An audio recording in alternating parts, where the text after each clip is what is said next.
নমস্কার বন্ধুরা, মৌমিতা হেসেলে আপনাদের সবাইকে আবারও স্বাগত জানিয়ে আজকে একটা নতুন রেসিপি নিয়ে আপনাদের কাছে হাজির হয়েছি। আশা করছি আপনারা সবাই খুব ভালো আছেন।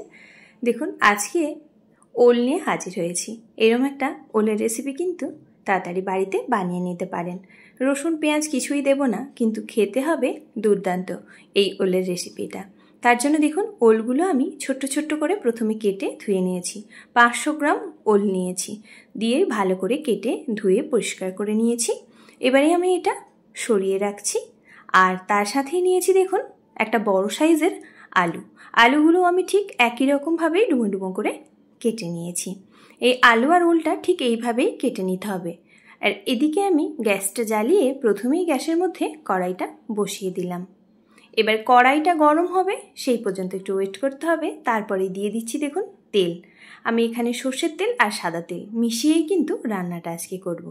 দেখুন, প্রথমে দিয়ে দিলাম 1 চামচ সাদা তেল, তারপরেই দিয়ে দিলাম সর্ষের তেল। তেলটা ভালো করে যখনই গরম হয়ে যাবে, আগে থেকে কেটে ধুয়ে পরিষ্কার করে রাখা ওলটা আমি এর মধ্যে দিয়ে দেব। দিয়েই ওলটা বেশ ভালো করে কিন্তু ভেজে নিতে হবে অল্প একটুখানি লবণ দিয়ে। এখানে বলে রাখি, যারা চান সেক্ষেত্রে কিন্তু এই ওল আর আলুটা অল্প একটু সেদ্ধ করেও নিতে পারেন। আমি ওলটা খুব ভালো ওল ছিল তাই আর সেদ্ধ করলাম না। আমি কিন্তু এরম তেলের মধ্যে ভালো করে ভেজেই রান্নাটা করে নেব। ঢেকে 10 মিনিট মিডিয়াম টু লোতে রেখে করে নেব ভাজাটা। আর এদিকে আমি দেখুন প্লেটের মধ্যে 200 গ্রাম পরিমাণ চিংড়ি মাছ নিয়েছি। চিংড়ি মাছগুলো বেশ ভালো করে ধুয়ে দেখুন পরিষ্কার করে নিয়েছি। আর লেজের দিকের খোসাটা কিন্তু আমি ফেলিনি। অল্প একটু লবণ, আর এর মধ্যে অল্প একটুখানি হলুদের গুঁড়ো, আর দেব অল্প একটু সর্ষের তেল। দিয়েই বেশ ভালো করে একটু সময় মাছটা ম্যারিনেট করে রেখে দিতে হবে।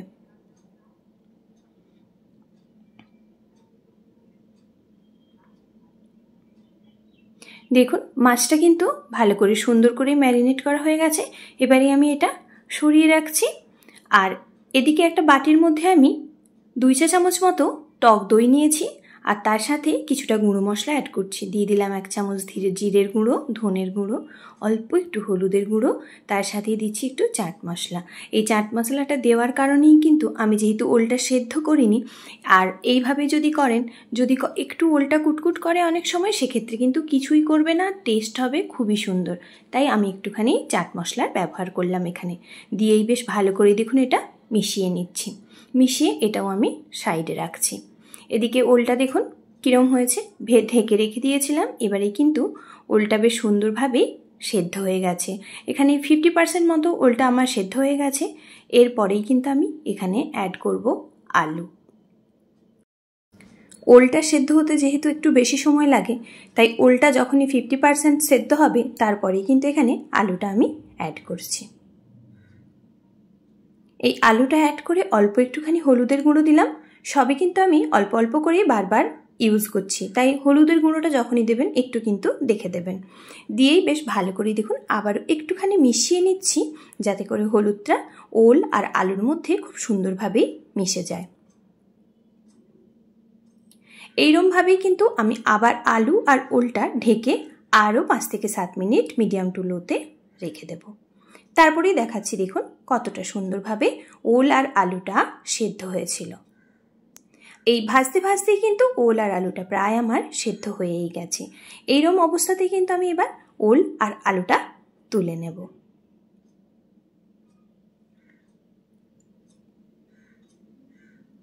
দেখুন, ওল আর আলুটা আমার পুরোপুরি তুলে নেওয়া হয়ে গেছে। এবার ওর মধ্যে আমি আর একটু তেল অ্যাড করলাম, সর্ষের তেলের অ্যাড করলাম। দিয়ে একটা ফোড়ন দিচ্ছি, তেজপাতা একটা শুকনো লঙ্কা, আর দিয়ে দিচ্ছি গোটা গরম মশলা, 2টো এলাচ, অল্প একটু দারুচিনি আর লবঙ্গ। তারপরে একটুখানি জিরের অ্যাড করলাম। আমি এখানে 1/2 চা চামচ মতো সাদা জিরে ব্যবহার করেছি, আর 1 চা চামচ মতো আদা বাটা দিলাম। দিয়েই ওপর থেকে দিয়ে দেবো টমেটো কুচি, যাতে করে আদাটা একেবারেই না ছিটকয়। তারপরে একটু বেশ ভালো করে আদা আর টমেটোটা আমি মিশিয়ে নেব। এখানে আবারও আমি অল্প একটুখানি লবণ অ্যাড করলাম, যাতে করে টমেটো আর আদাটা খুব সুন্দরভাবেই সহজেই সেদ্ধ হয়ে যায়। এবার তত সময় পর্যন্ত রান্না করব আদার কাঁচা গন্ধ আর টমেটোটা না খুব সুন্দরভাবে সেদ্ধ হচ্ছে। দেখুন আদা আর টমেটো খুব সুন্দরভাবেই আমার কষানো হয়ে গেছে। এবারে এখানে অ্যাড করছি ঝালের জন্য শুকনো লঙ্কার গুঁড়ো আর দিয়ে দিচ্ছি অল্প একটু হলুদের গুঁড়ো। এবারে আগের থেকে লবণ হলুদ মেখে রাখা চিংড়ি মাছটা অ্যাড করে দিলাম। দিয়েই এবার বেশ ভালো করে কিছুটা সময় কষিয়ে নিতে হবে, যত সময় পর্যন্ত চিংড়ি মাছগুলো অল্প একটু সেদ্ধ না হয়ে যাচ্ছে। এখানে কিন্তু খেয়াল রাখতে হবে যে আমি হলুদটা কিন্তু অল্প অল্প করে বারবার অ্যাড করেছি, তাই যখনই হলুদের গুঁড়োটা অ্যাড করবেন একটু দেখে ব্যবহার করবেন। দিয়েই দেখুন চিংড়ি মাছটা বেশ ভালো করেই আমি কষিয়ে নিলাম। এখানে বলে রাখি, যারা আমার চ্যানেল আজকে নতুন ভিজিট করছেন, যদি আমার রান্নাগুলো ভালো লাগে তাহলে চ্যানেলটিকে সাবস্ক্রাইব করে পাশে থাকা বেল বাটনটা অবশ্যই প্রেস করবেন, যাতে করে আমার চ্যানেলে নিত্য নতুন রান্নাগুলো আপনাদের কাছে খুব সহজেই পৌঁছে যায়। এবারেই দেখুন যে মশলাটা রেডি করে রেখেছিলাম দইয়ের সাথে গুঁড়ো মশলাটা দিয়ে, ওটাই আমি পুরো অ্যাড করে দিলাম। দিয়েই বেশ ভালো করে কষিয়ে নেব যত সময় পর্যন্ত মশলা থেকে তেল না ছাড়তে শুরু করেছে। দেখুন বেশ কিছু সময় ধরে আমি কষিয়ে নিয়েছি, এরপরেই কিন্তু মশলা থেকে খুব সুন্দরভাবেই তেল ছাড়তে শুরু করেছে। এইরকম পর্যায়ে তেল ছাড়তে শুরু করলেই এর মধ্যে অ্যাড করছি ভেজে রাখা আলু আর ওলটা। দিয়েই আবারও বেশ কিছু সময় ভালো করে কষিয়ে নেব।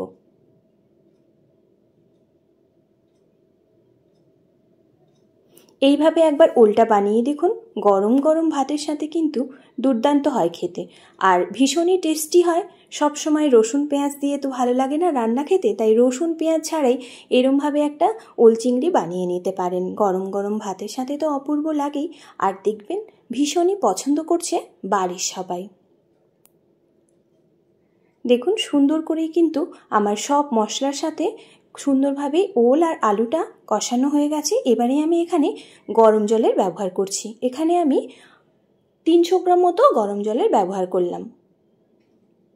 দিয়েই বেশ ভালো করে মিশিয়ে নিচ্ছি, কারণ খুব বেশি জল দেওয়ার প্রয়োজন নেই। আলু আর ওলটা একেবারেই প্রায় সেদ্ধ হয়ে এসছে, তাই আমি খুব বেশি জল দিলাম না।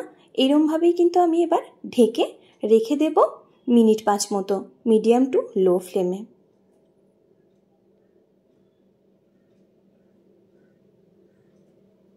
পাঁচ মিনিট ঢেকে রেখে দিয়েছিলাম, তারপরেই দেখুন কতটা সুন্দর হয়েছে।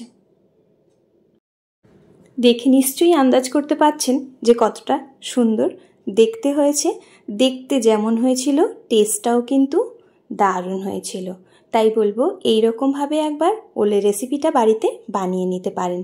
দেখুন খুব সুন্দরভাবেই কিন্তু আলু আর ওল দুটোই আমার একদম সেদ্ধ হয়ে গেছে।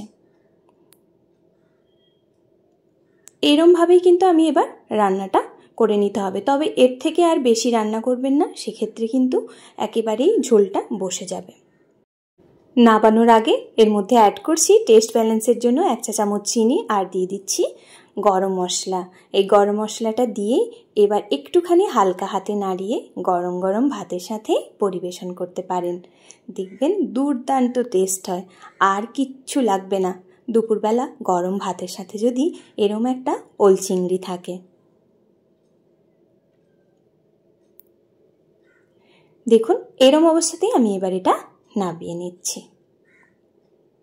দেখুন কতটা সুন্দর হয়েছিল, দেখতে যেমনি সুন্দর হয়েছিল খেতেও হয়েছিল অপূর্ব।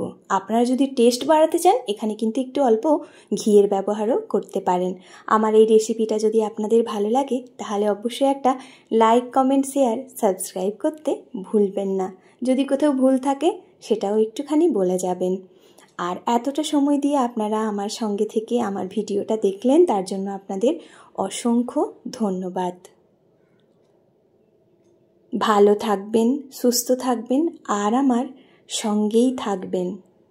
আপনাদের যদি অন্য কোনো রেসিপি দেখতে ইচ্ছে করে কমেন্ট বক্সে কিন্তু অবশ্যই জানিয়ে যাবেন।